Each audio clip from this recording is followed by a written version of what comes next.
Kama yebazibwe nnyo abooluganda, mbalamusizaako nnyo mu linnya erisinga amannya gonna erya Mukama waffe Yesu Kristo, omwana wa Katonda abeera ddala omulamu, Nicholas nga yenze ali emabega w'emizindaalo gya studios za Just Gospel Media Uganda.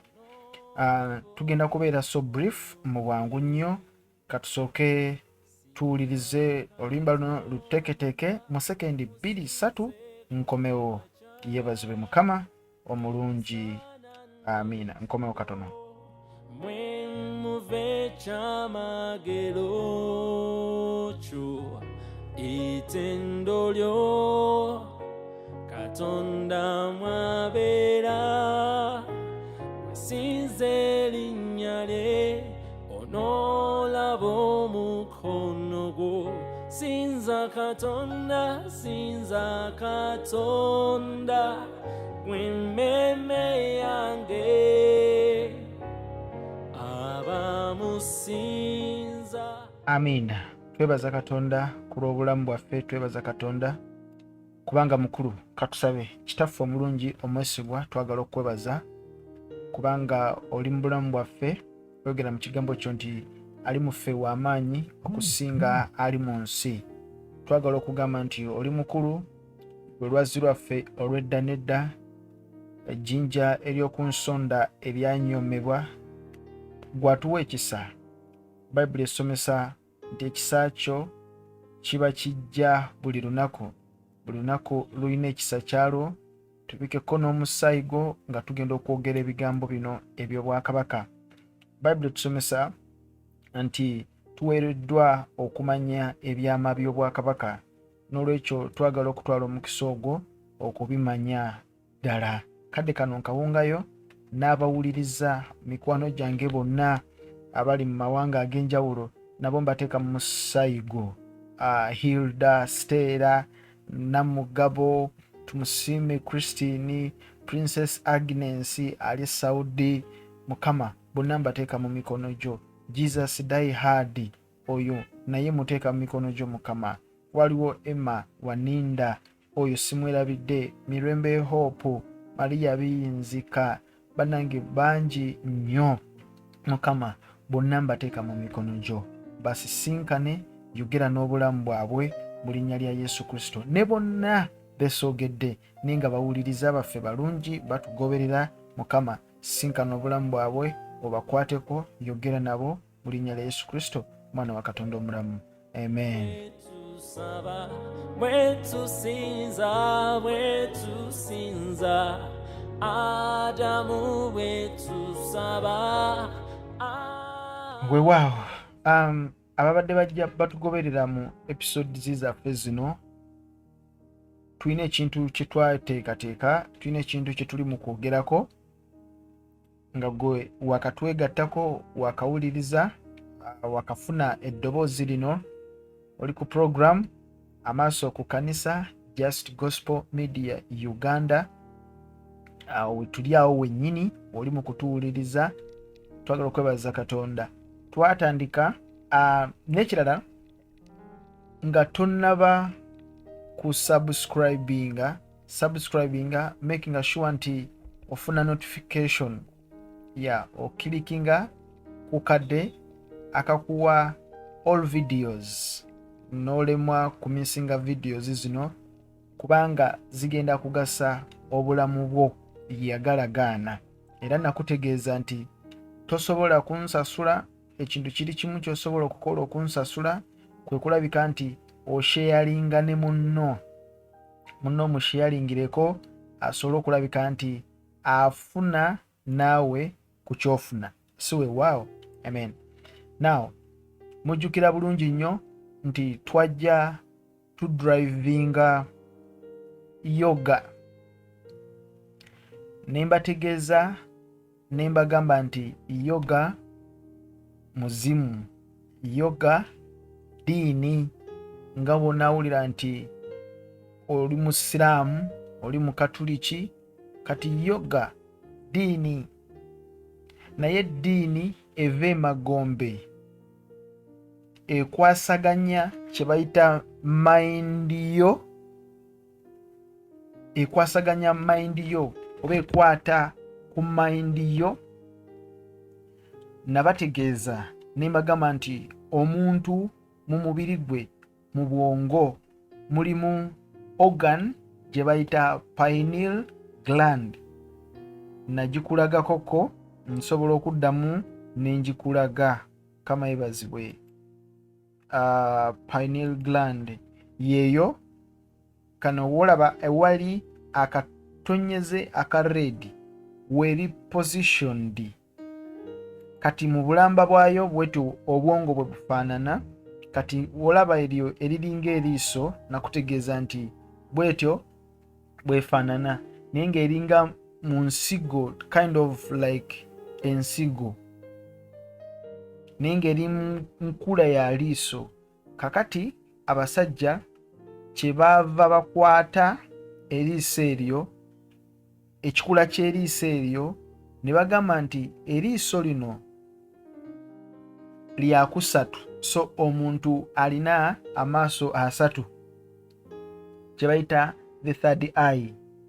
Era mu episode yafeemu nenkusomesa nenkugamba nti bakijja mu Matayo 6:22 Yesu ng'ayogera ku liiso. Kakati nenkutegeeza eriiso eryo kye yali litegeeza ti Sitaani yabba ebyawandiikibwa n'abikyusa. Eriiso eryo bo we balyogerako si bwe liri.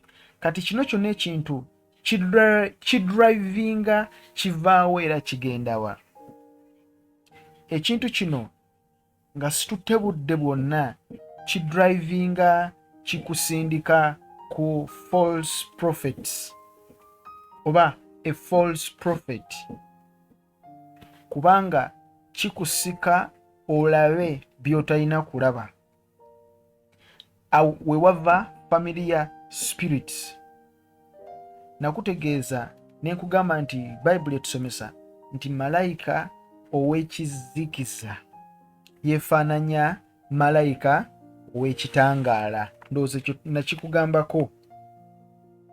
The devil disguises himself as the angel of light. Bakolinso 2:11-14. Tuli ffenna tujja lusoma. Kati yefaananya malayika ow'ekizikiza. Malayika ow'ekizikiza yefaananya malayika ow'ekitangaala.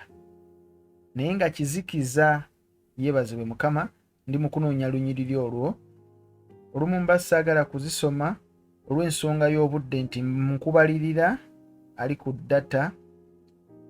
Mukama yeebazibwe. Bakolinso 2:11-14. Ngumiikirizaamuko katono. So si kyamagero kubanga ne Sitaani yeefaananyanga malayika ow'omusana. Yeebazibwe nnyo Mukama waffe. Malayika ow'ekizikiza, bassebo ne bannyabo, yeefaananya malayika ow'ekitangaala. So buli kimu ky'abeera akola akikoppa eri mu kitangaala, kubanga naye yaliyo mu kitangaala. Amiina. Nabategeeza ne mbagamba nti Sitaani kye yakola ku lubereberye ng'ali ne Adamu ne Eva. Kangezeeko okubaako kye mbasikirako wano katono. Nina kye njagala okulaga. Wano Eva ng'ali ne Adamu mu lusuku. Mukama yeebazibwe nnyo. Ng'ali ne Adamu mu lusuku, Sitaani we yabasisinkanira. Mukama yeebazibwe. Abampuliriza tugende mpola. Ekintu kino kyonna gye kiva, gye kisibuka, Bayibuli etusomesa nti Adamu ne Eva bwe bamala okulya ekibala ekyo ne balaba nga bali bwereere. Eva sitaani amusisinkana nga Adamu taliiwo, n'ayogera naye n'amugamba nti Katonda yabagamba kino na kino na kino na kino, temukolanga bwe muti ne bwe muti, naye nze mbagamba bwe muti. Era nabategeeza nti awo we wava New World Order, nti bava ku order ya Katonda ne badda ku order ya Sitaani. Kati awo wava New World Order. Sitaani ayogera ne Eva, tulidiza mukwano, ayogera ne Eva n'amugamba nti bw'onoolya ekibala kino amaaso go gajja kuzibuka, ojja kulaba obulungi n'obubi. Lubereberye 3. Era Bayibuli etulaga nti Eva bwe yanoga n'alya n'atwalira ne munne.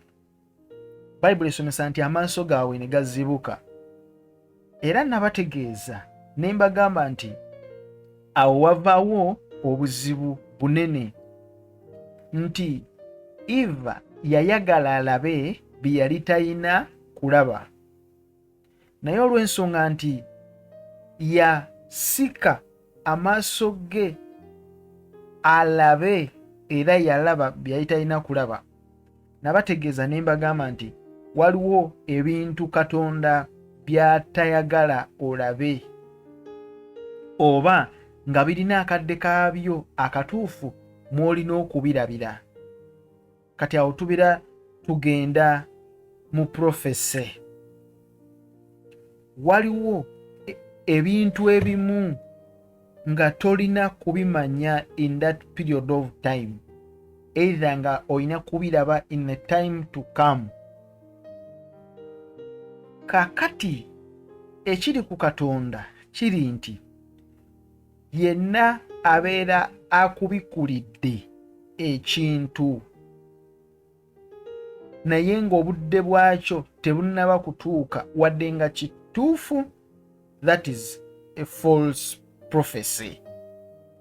Kiddemu singa obikulirwa oba ne wabeerawo omuntu akubikulira ekintu, tugambe mu mwaka 2025 Mukama akutegekedde ezzadde, tolina mwana naye akutegekedde ezzadde, tuli ffenna, naye ne wajjawo nabbi nga Katonda ye ategese, kubanga akolera mu biro n'ebiseera, ng'akutegekedde nti nga wabulayo emyaka 2 tutuuke mu 2025 wagenda okugambira ekintu ekyo, ne wajjawo nabbi n'akubuulira ekintu ekyo mu mwaka gumu before God, kibeera kituufu naye akipapizza, akikubuulidde mu budde obutali butuufu, oyo abeera regarded a false prophet,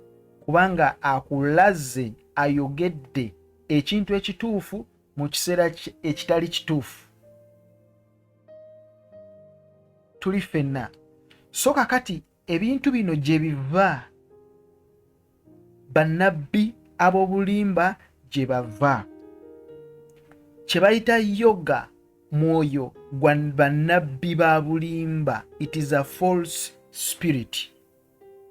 Olw'ensonga nti bw'oba okola yoga olina training gy'okola eya meditation, ofumitiriza n'olowooza, mind yo nebeera taken up. Twalaba ebigambo ebyo mu episodes zetuze tulaba. Waliwo ekigambo kye bayita clairvoyance, kiri mu lulimi lu French. Clairvoyance kitegeeza you see a clear vision. Kakati omuntu abeera mu status efaanaganako bwetyo abeera clairvoyant. Obeera mu state okulaba visions, naye nga visions ezo you are taken through your mind. you meditate through your mind. That is yoga, whereby they have to empty your mind. Mukama waffe yeebazibwe. Ate nga yo Bible etusomesa twalaba mu Zabbuli essula esooka nti we meditate upon the word of God day and night. Ne mu kitabo kya Yoswa essula esooka 8 we meditate upon the word of God. Kakati ye Sitaani kyakola era kyeyakola mu lubereberye kwe kujja n'ayogera ne Eva n'abeera opened up. Kakati bano abasajja bakugamba nti mu Matayo 6:22 nga bwe nabasomesa ne mbabuulira kye lutegeeza, sigenda kukiddamu. Bakulaga nti when your pineal gland is activated, osobola okulaba ensi endala, oba oliawo n'oyogera n'abaliyo, n'olaba n'ebigenda okujja, n'olaba n'ebyaliwo, n'oyogera n'emyoyo egyedda. That is yoga. Kubanga yoga alimu ebika eby'enjawulo.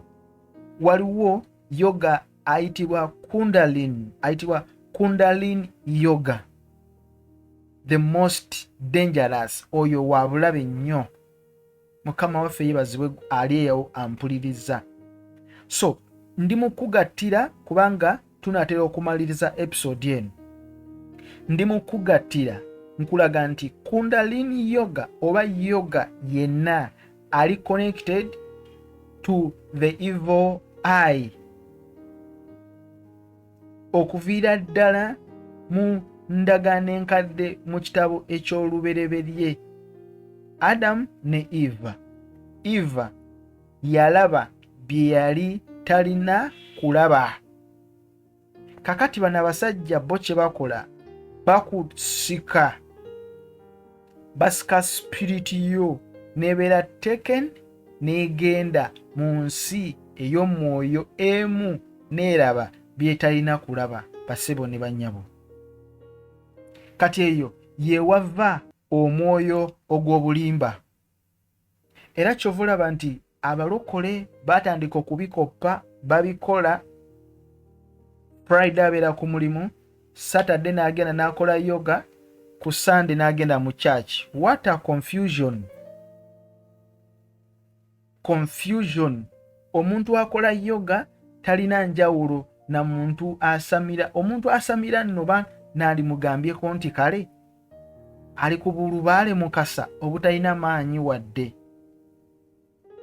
Naye omuntu akola yoga bamukonektinga ne gali ga Katonda agedda, the ancient gods. Bali ba Lord Shiva kamukulageko wano. Abo be bakukonektingako, abo bikatonda by'abayindi, bikatonda by'ababuddha biyitirivu obungi. Kati bakukonektinga omwoyo gwo ng'oli mukolayo, ng'olaba ekifaananyi ekyo bwe kitudde naawe bw'otuula. Era olaba mu kyenyi kye mulimu akantu. Kati akantu ako bagamba nti eyo yeyitibwa third eye. Third eye eraba ensi endala gy'otasobola gwe kulaba na mubiri gwo, wabula they drive you, ne bakuwa zi training, ne bakukozesa n'ogenda n'olaba ensi eyo. Nga bw'olaba bwe batudde omusajja oyo bw'atudde ekyo kikatonda, naawe bw'otuula gwe abikola, naawe alowooza okubikola. So njagala kutegeeza bw'oba okola ebintu ebyo oli mu kusinza lubaale, oli owedde, omukadde, omukambwe, osamira. Era oli mu ddiini, yoga ddiini. eri connected ne false prophecy, eri connected ne Illuminatism, eri connected ne ba Freemasonry, kubanga bakozesa kye bayita third eye. Bakugamba when we activate this third eye you become super conscious.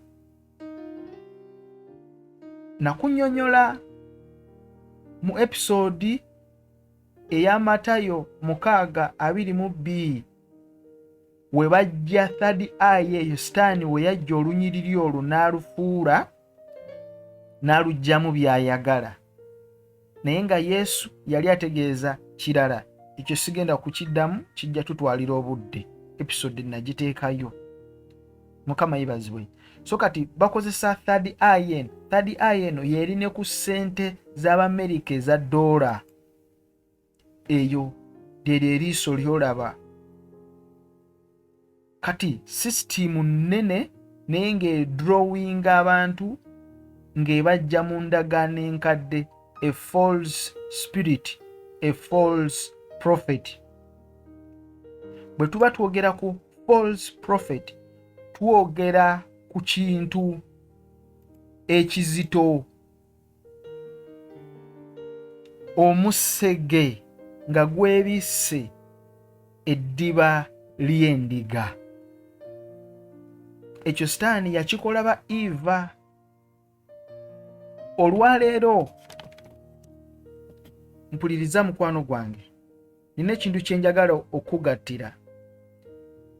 Eva bwe bali mu ndagaano enkadde, nakikutegeezaako mu kitabo ky'Olubereberye, amaaso gaabwe gaali galaba. Sitaani bwe yajja n'abagamba nti bwe munaalya mugenda kulaba. Ekibuuzo, bagenda kulaba ki kye batalabangako? Bali baatondebwa Katonda n'ababumba n'abafuuwamu omukka. Kitegeeza baali balina Katonda mu bo bennyini nga balinganga Katonda, kubanga baali bali mu bulamu obutakoma. Kikirala kye bali bagenda okulaba.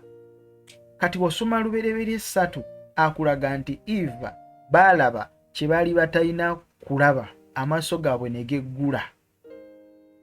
Kakati olwaleero gwe omwoyo ogwo gukyatambula. Olwaleero gwe mwoyo oguvaamu ba false prophets. Buli muntu yenna ayimirira n'agamba nti ngenda kulagula. Nkiddemu, ekintu ekyo kiviira ddala mu ndagaano enkadde. Kati gwe wenna akola yoga ne bakwata mind yo bakusindika ewantu obeeko kyolaba. Ebyo byolaba toteekeddwa kubiraba. Nkutegeeza era nkiddamu nkikutegeeza mukwano nti Katonda alina ebintu by'atayagala olabe for his reason and for a specific period of time. Kubanga Katonda waffe akolera mu biro n'ebiseera. Kati ye Sitaani kyakola, aleeta ekintu n'akikulaga mu biro byakyo nga tebinnaba kutuuka. Asobola okukikola, tasobola kukikola. Asobola okukikola kubanga is a manipulator. He is so cunning. Mugezi nnyo, alina entegeera eri high. Intelligence ye y'amaanyi nnyo, tosobola kumunyooma. Mukama yeebazibwe. Kaakati ye kyakola, ajjayo eri n'abikoppa n'abikuleetera n'obiraba. Ogwo mwoyo tegukoma mu bantu abakola yoga, gutambulira ddala ne gugenda mu bannabbi. Buli muntu ayitibwa nti nabbi. In fact, bano abasajja balina element, bano abakola yoga balina element egamba nti you are a seer. Gwakola yoga bakuyita seer. Mu ndagaano enkadde seer abeera nabbi. Mu ndagaano enkadde Siiya omulabi abeera nabbi, alaba ebintu ebijja. Oyo ye nabbi mu ndagaano enkadde. Siiya is regarded a prophet. Kati ne bano abantu abakola yoga n'abakozesa yoga, they regard you as a seer. In other words, they regard you as a prophet because you see in the supernatural. They push you in the spirit. They walk you in the spirit. Mukama waffe yeebazibwe nnyo. Era waliwo abaweereza abamu n'ayimirira n'akwata omuzindaalo n'agamba nti kati njagala nkusindike mu mwoyo.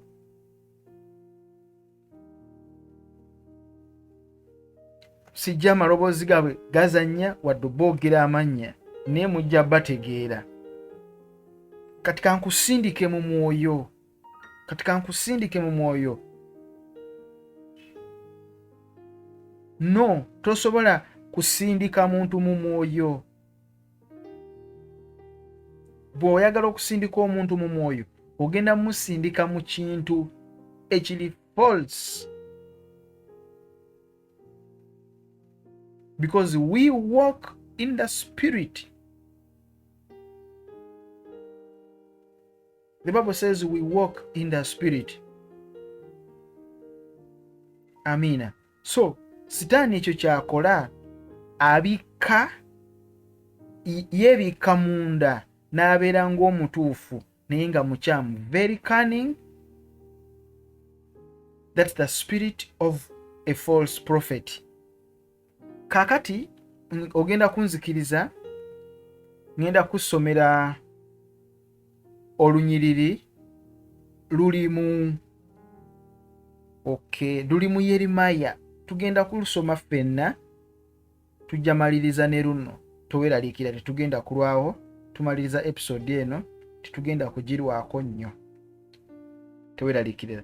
Yeremiya 23. Yeremiya 23. Tutandike n'olunyiriri ndowooza olw'okutaano.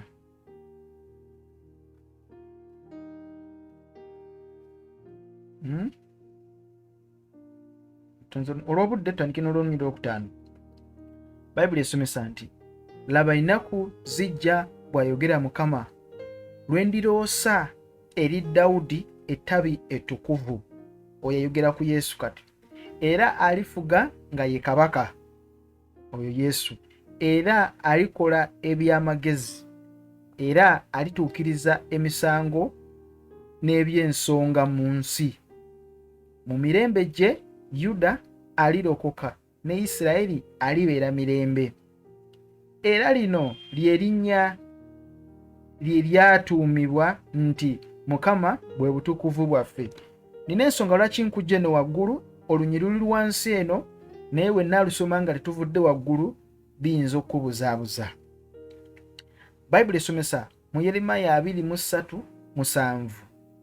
Laba, ennaku kyeziva zijja bw'ayogera Mukama, lwe batakyayogerera nate nti nga Mukama bw'ali omulamu eyaggya abaana ba Isirayiri mu nsi ey'e Misiri. Uliriza, agamba nti laba ennaku kyeziva zijja bw'ayogera Mukama, lwe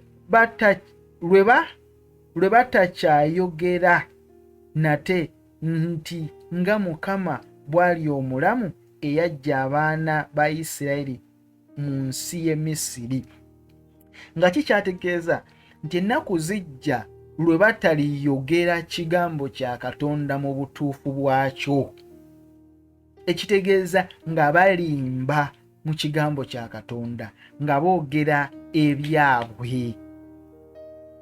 Bannabbi ab'obulimba. Yeremiya 23 olunyiriri lw'omusanvu agamba laba ennaku kyeziva zijja bw'ayogera Mukama, lwe batakyayogera nate nti nga Mukama bwe yali omulamu eyaggya abaana ba Isirayiri mu nsi y'e Misiri. Abo bannabbi ba bulimba bagamba nti ennaku zijja nga tebakyayogera kigambo kye mu butuufu bwakyo. olw'omunaana naye nti nga Mukama bw'ali omulamu eyajja ezzadde ery'ennyumba ya Isirayiri mu nsi ey'obukiika obwa kkono ne mu nsi zonna gye naabagoberanga n'abalinnyisa n'abatwala era balibeera mu nsi yaabwe. Kati kitegeeza nti boogera byabwe teboogera bya Mukama. Yeremaya 23:9 eby'abannabbi omutima gwange munda yange gumenyese. Atandise eby'abannabbi omutima gwange munda yange gumenyese, amagumba gange gonna gakankana ninga omutamiivu era ng'omuntu awanguddwa omwenge ku lwa Mukama n'olw'ebigambo bye ebitukuvu. Yeremaya atandika kuba yali nabbi ng'alagula. 10 Yeremaya 23:10 kubanga ensi ejjudde abenzi, kubanga ensi ekungubaga olw'okulayira, amalundiro ag'omu ddungu gakaze, n'amagenda gaabwe mabi, n'amaanyi gaabwe si malungi. Wuliriza, kubanga nabbi era kabona bononefu.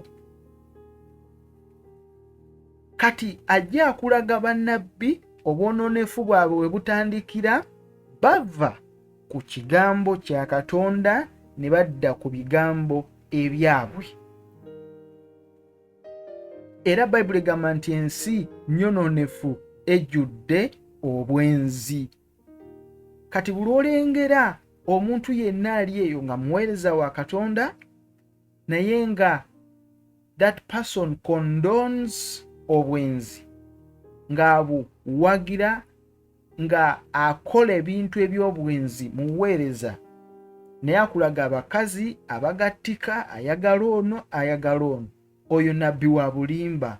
Kubanga nabbi w'obulimba akolagana nnyo n'obwenzi, yeekaliza mu bwenzi, akyawa obufumbo, tebakwatagana na mpeta za kuwasa. Nabbi w'obulimba ayagala nnyo okwetaasa, azin abeera proudly and pridely, yeekuuma nnyo mu nsobi n'abakakasa nti nungi. Kale tuveewaawo.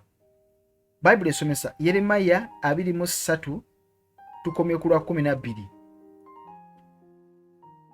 Kubanga nabbi era 11 kubanga nabbi era ne kabona bononefu, bannabbi ne bakabona nabo babataddemu. Weewaawo mu nnyumba yange mwe nalabira obubi bwabwe, bw'ayogera Mukama.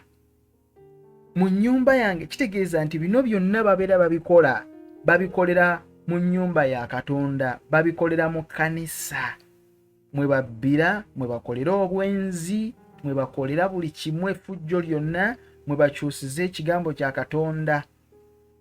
Nkujjukiza nti guno omwoyo guviira ddala mu ndagaano enkadde. Amakubo gaabwe kyegaliva gabeera gye bali ng'obuseerezi mu kizikiza.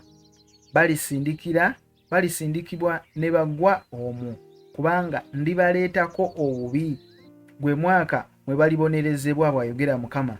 13 tunaatera okutuuka ku lunyiriri olwo lwenjagala.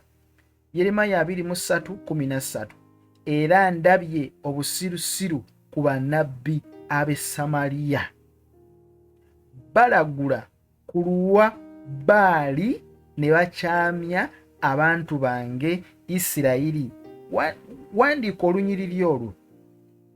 Yeremaya 23:13 wengenda okusooka okusimba ekigalo. Agamba nti era ndabye obusirusiru ku bannabbi ab'e Samaliya, balagula ku lwa Baali ne bakyamya abantu bange Isirayiri. Kati Babaali tubamanyi nti mu biseera bya Jezeberi, mu biseera bya Eriya, bwaliwo bannabbi ab'obulimba abayitibwanga Baali. In fact Baali kyali ki demigod, kyali kikatonda. Baali gwali muzimu, tutwale nti yali false prophet, era ng'alina ne bannabbi be oyo Baali. Kati Bayibuli ekulaga nti bannabbi b'omu Samaliya balagula ku lwa Baali,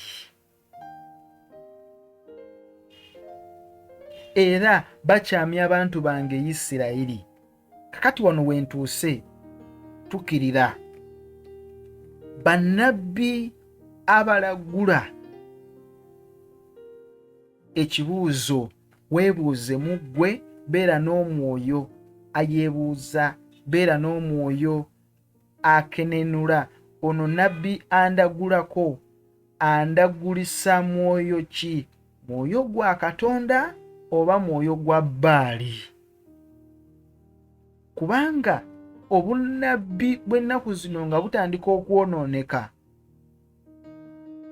bukozesa omwoyo gwa Baali oba omwoyo gwa Katonda.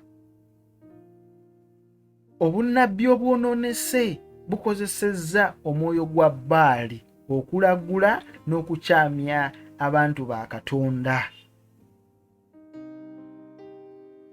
Mukama waffe yeebazibwe. Kati omwoyo guno guviira ddala eri gye nazze nkujja nga nkulaga nti abantu bano bwe babeera balagula, bakozesa amaanyi agatali ga Katonda okulaba bye batalina kulaba. Katonda lwaki tabibaziiza n'abatabiraba? Ekyo ekibuuzo Katonda yakiddamu, kubanga yaleka ne Yobu, yaleka Sitaani alumbe Yobu. Mukama waffe yeebazibwe nnyo. Kakati olina okukimanya nti naawe gwe kennyini tolina kweteeka mu position kulaba ky'otalina kulaba, kulaba ky'otalina kulaba. Eno warning eri mmwe mwenna abadduka mu bannabbi. Nawulidde balanze saavisi y'egindi ya bunnabbi ava Ghana. Nawulidde balanze prophet gundi ava gindi. Nawulidde ow'egindi ava gindi. Kanziruke, omusajja aleese ekigambo eky'obunnabbi. Weegendereze. Ne bakabona babatwaliddemu. Mwoyo ki gwe bakozesa okulagula? Bakozesa mwoyo gwa Baali oba mwoyo gwa Katonda? Yeremiya 23:13. Bakozesa mwoyo gwa Baali oba mwoyo gwa Katonda? Kubanga Bayibuli egamba nti bakozesezza omwoyo gwa Baali okulagula ne bakyamya abantu bange Isirayiri. Kyova olaba nti Eva bakyama ne bava ku oda ya Katonda ne bakwata oda ya Sitaani. Tuli ffenna kwano gwange mpuliriza. Kakati buli wootuula mu yoga, buli wootuula mu yoga bakugamba nti you are awakening your Kundalini spirit, you are awakening your chakras. Chakras zilinganga senses ez'omu mwoyo. Engeri gy'otuulamu bw'oti, spinal cord nga yeereze bw'eti, mind yo concentrating oyogere oba olabe ensi eri forensic, like olabe ensi endala. Mu kulaba ensi babeera mu maaso go nga boogera naawe. Gw'olowooza oyogera na muntu, kumbe oyogera na myoyo. Mu kwebaka ekiro otandika okuloota ebintu ebyo, era n'oddayo ne weebaza n'akutendeka mu yoga n'omuwa n'ebirabo tinayogedde ne maama. nti obadde okimanyi nti nayogedde ne gundi yazze nayogera nange, awo ng'owambiddwa. Era abasajja abo balina training enamba okulabika nti they awaken what they call the third eye. Third eye nkugamba, it is something evil. Sitaani yakozesa idea eya Mukama waffe Yesu Kristo mu Matayo 6:22, the evil eye and the good eye. When your eye is good, Matayo 6:22, when your eye is good, or when your eye is healthy, your body will be full of light. The opposite of the bad eye.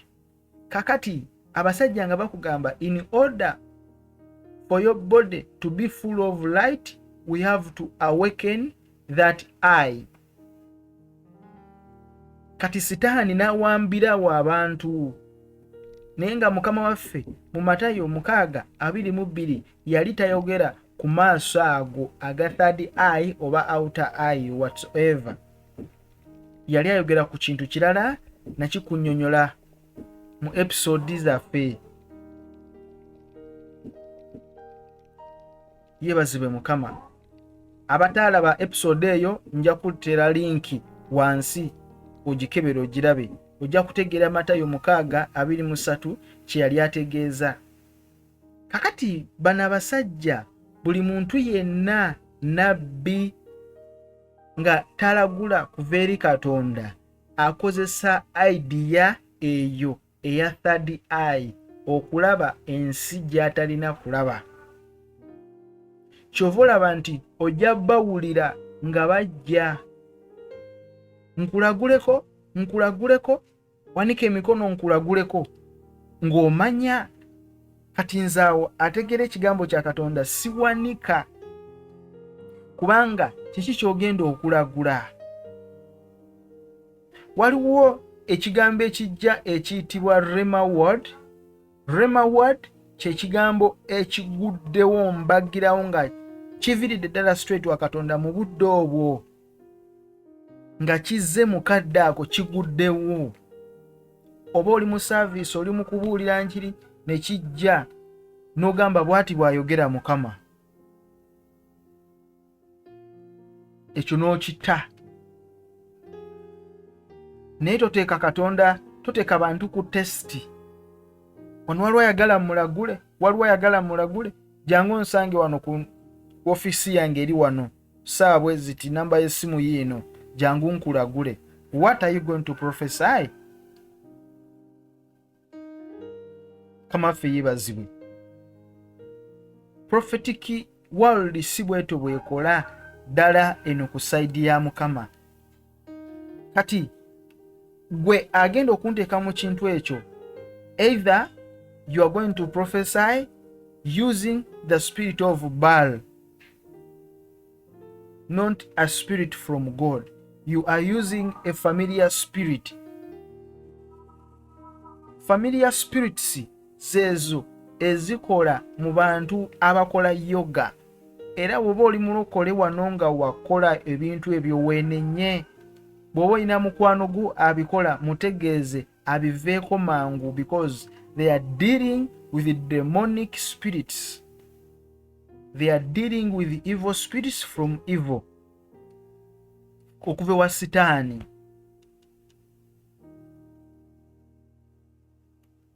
Kama yeebazibwe nnyo. So kakati mulina okubeera alert nammwe nga mwetegeerera, nga mutegeera ekigambo kya Katonda.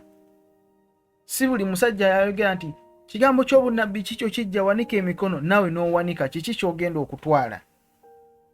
Tomanyi gye kiva, tomanyi gy'akijje, tomanyi gy'ava, tobeera naye, totambula naye. Kati kyajja ku mmwe nga mubakkiririzaamu 100 ku kinne waakyo, ebintu ne bisoba. 100% you believe in that man of God. Nobeera addicted. Bw'obeera mukazi, baawo n'owulira ng'omukyaye, n'oyagala nnyo nabbi. N'owulira ng'ate nabbi omussaamu nnyo ekitiibwa, baawo tomussaamu nnyo kitiibwa. Bw'aba musajja n'awulira ng'akyaye mukyala we, laavu n'ekendeera, n'awulira ate nga nabbi omukazi amussaamu nnyo ekitiibwa, amutimba ne mu nnyumba, atambulira ne mu waleti ye mbw amuwa emikisa gya ssente. So ebyo byonna babikola bakwata obwongo bwo ne babudayiriruutinga, n'obeera nga wawambibwa. You be addicted. Ng'omuntu wabeera addicted with yoga. Yoga, it is a spirit of addiction. Gulinga muzimu guli awo, gulinga gwa masturbation. Omuzimu gwa masturbation nga nagwo gwakutte. You become addicted to it. Kati this is the same spirit bwe kuwamba buli kaseera oba oyagala kulabika nti okola yoga ogendeko mu nsi eyo. Omuntu ayawambibwa omwoyo gwo gw'obunnabbi ng'ayagala buli kaseera omulagula, buli kaseera aba ayagala kumulagulako. Buli kaseera aba ayagala kuba nga amulagula. Naye Bayibuli egamba nti ndabye.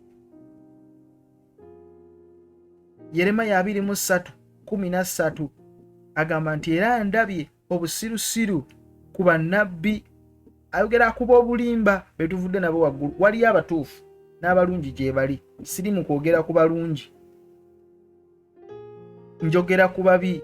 Era ndabye obusirusiru ku bannabbi ab'e Samaliya, balagula ku lwa Baali ne bakyamya abantu bange Isirayiri. Olwa 14 era ndabye ekigambo eky'ekivve ne ku bannabbi ab'e Yerusaalemi, benda era batambulira mu by'obulimba.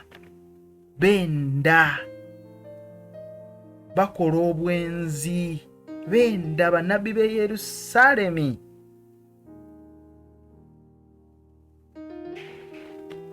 Yeebazibwe Mukama. Kati waliwo bannabbi ab'e Samaliya, abo bo balagula nga bakozesa omwoyo ogwa Baali. Ne wabeerawo bannabbi ab'e Yerusaalemi, abo bo benda era batambulira mu by'obulimba. Balimba, atuula n'akulimba.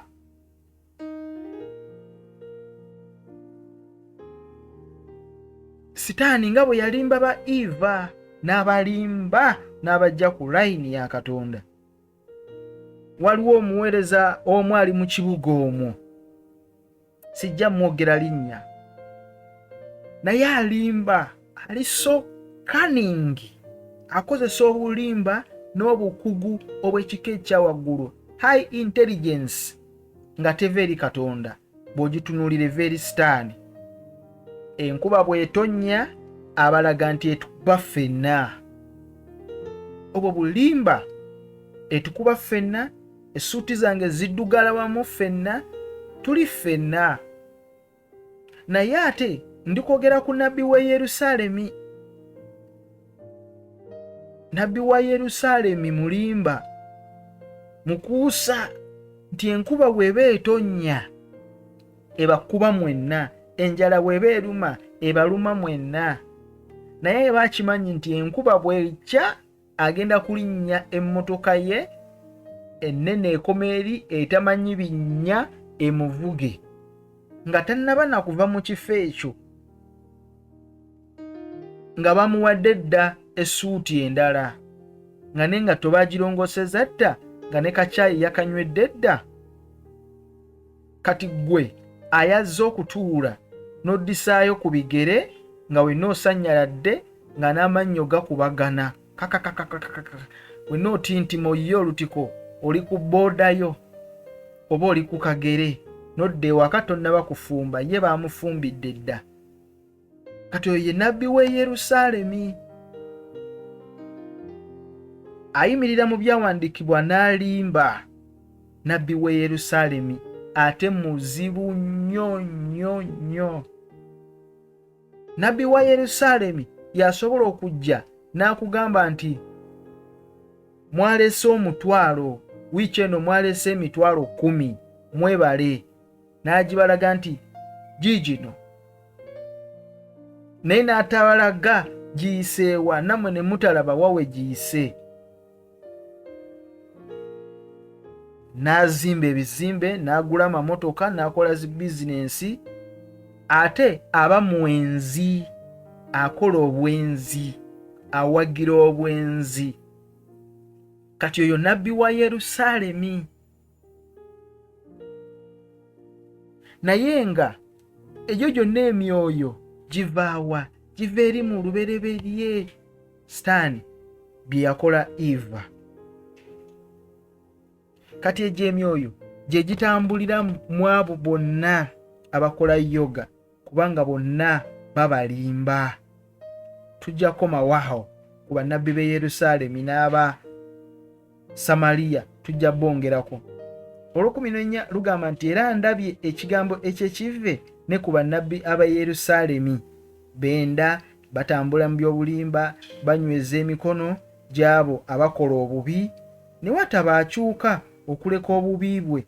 Bonna bafuuse gyendi nga Sodomu, n'abali omwo nga Gomora.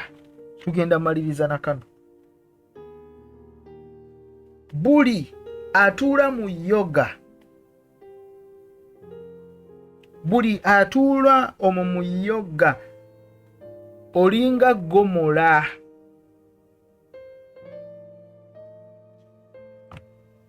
Gomora mujjukira ebibuga ebibiri, Sodomu ne Gomora.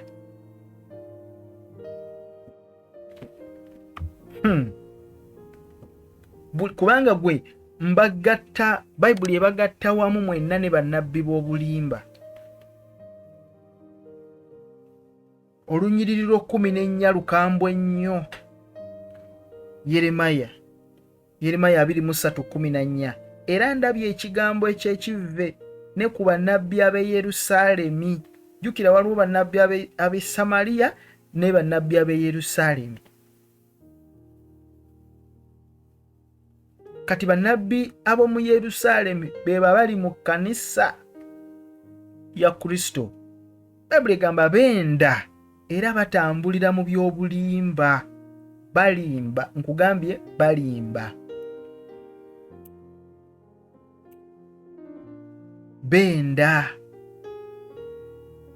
Benda batambulira mu by'obulimba ne banyweza emikono gy'abo abakola obubi.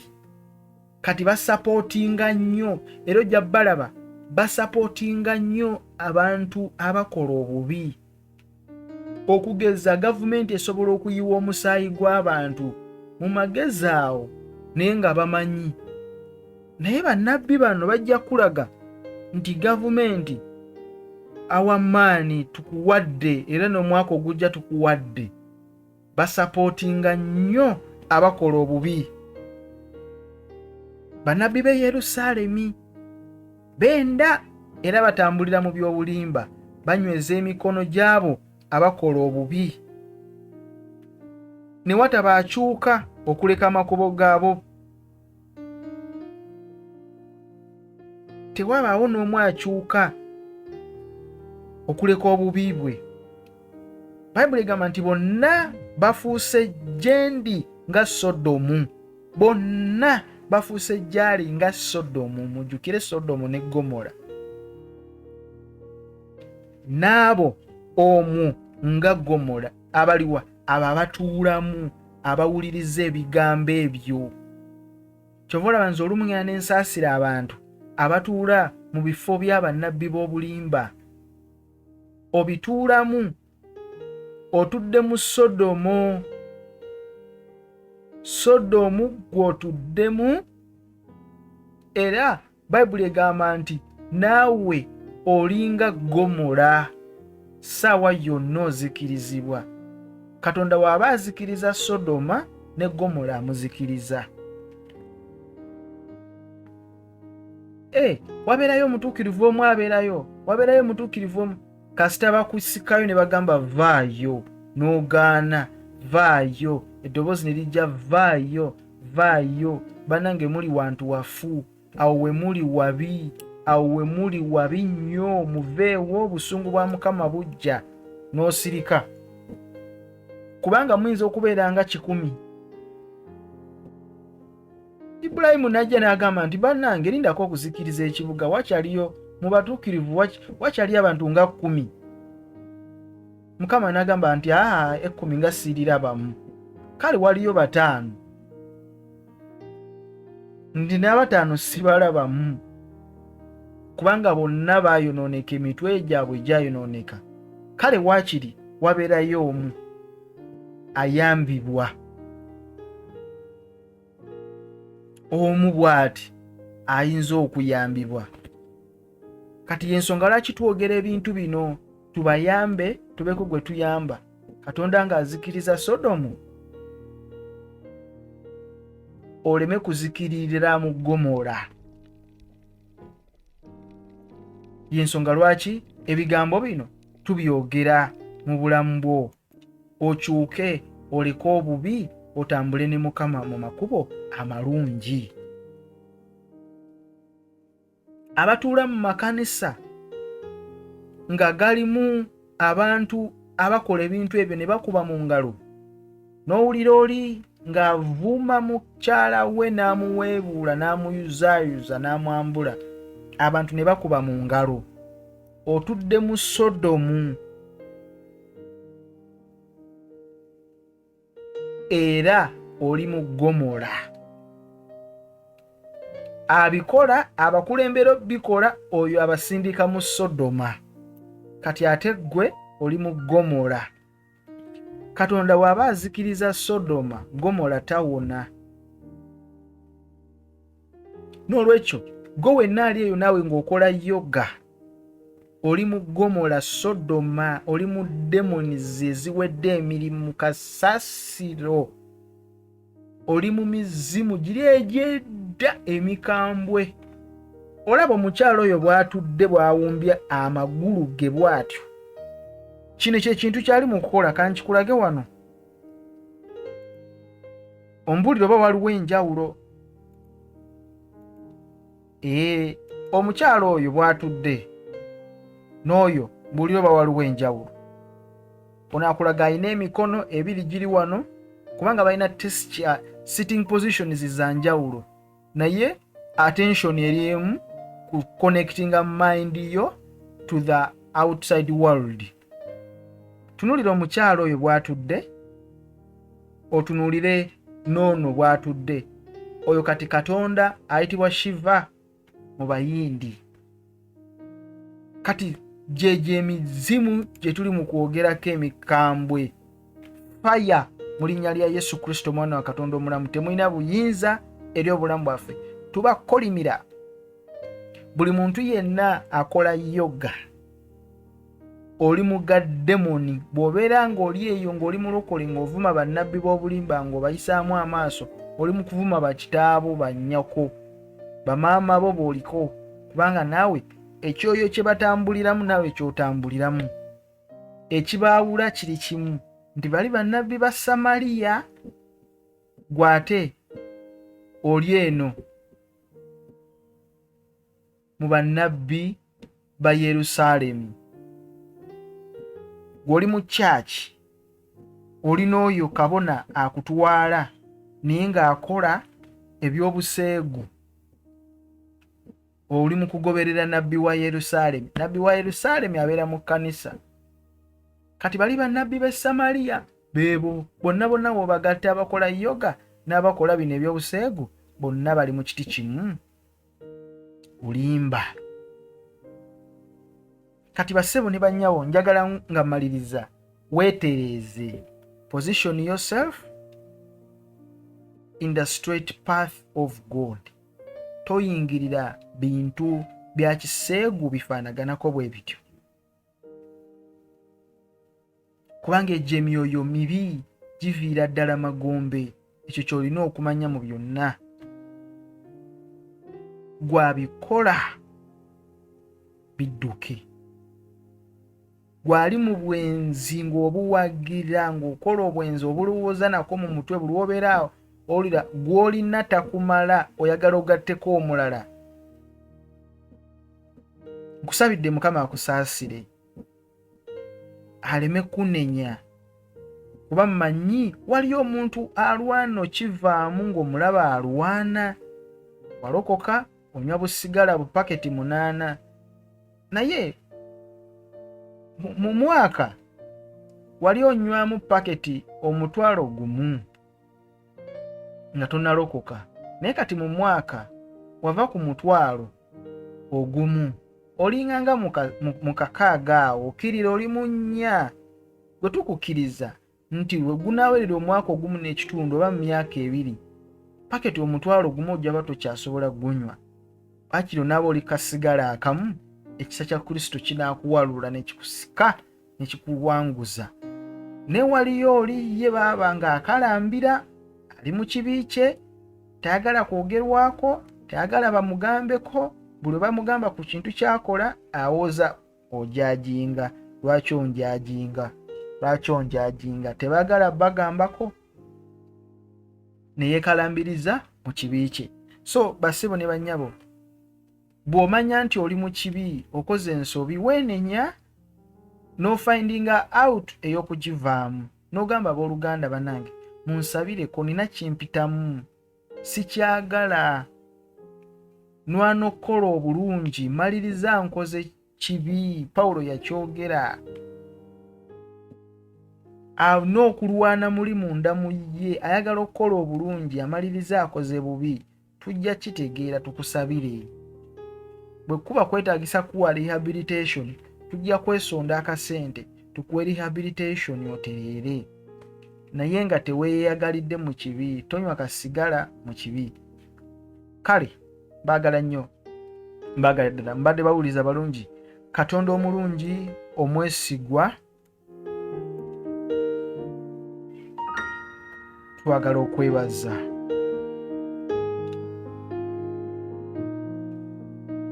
Kubanga oli mukulu.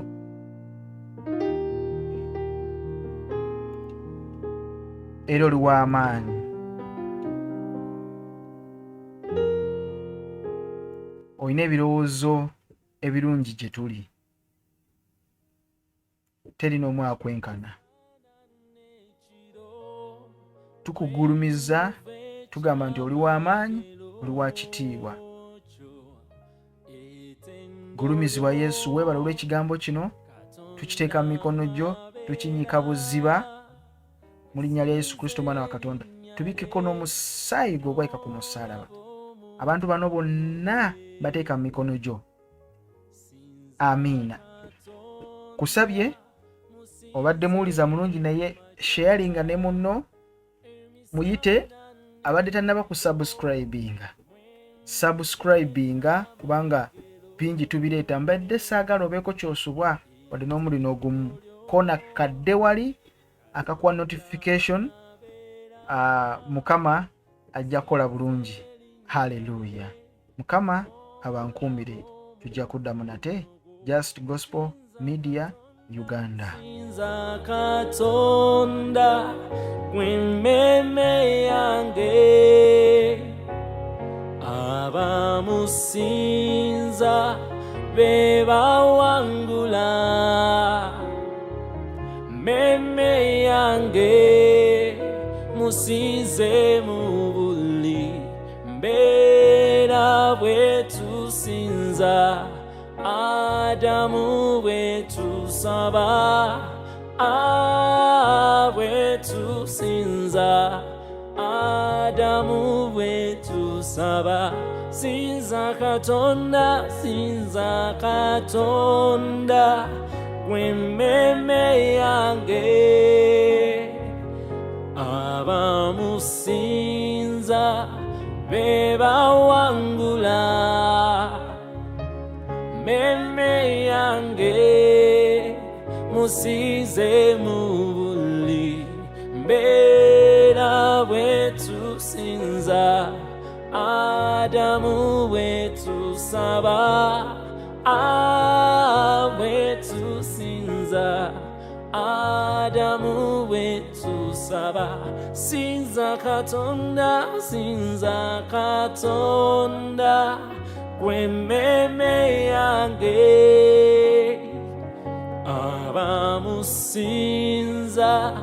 be bawangula, mmeeme yange musinze mu buli mbeera. Bwe tusinza Adamu, bwe tusaba, bwe tusinza Adamu, bwe tusaba, bwe tusinza, bwe tusinza Adamu, bwe tusaba, bwe tusinza Adamu, bwe tusaba, bwe tusinza, bwe tusinza Adamu, bwe tusaba, bwe tusinza Adamu, bwe tusaba.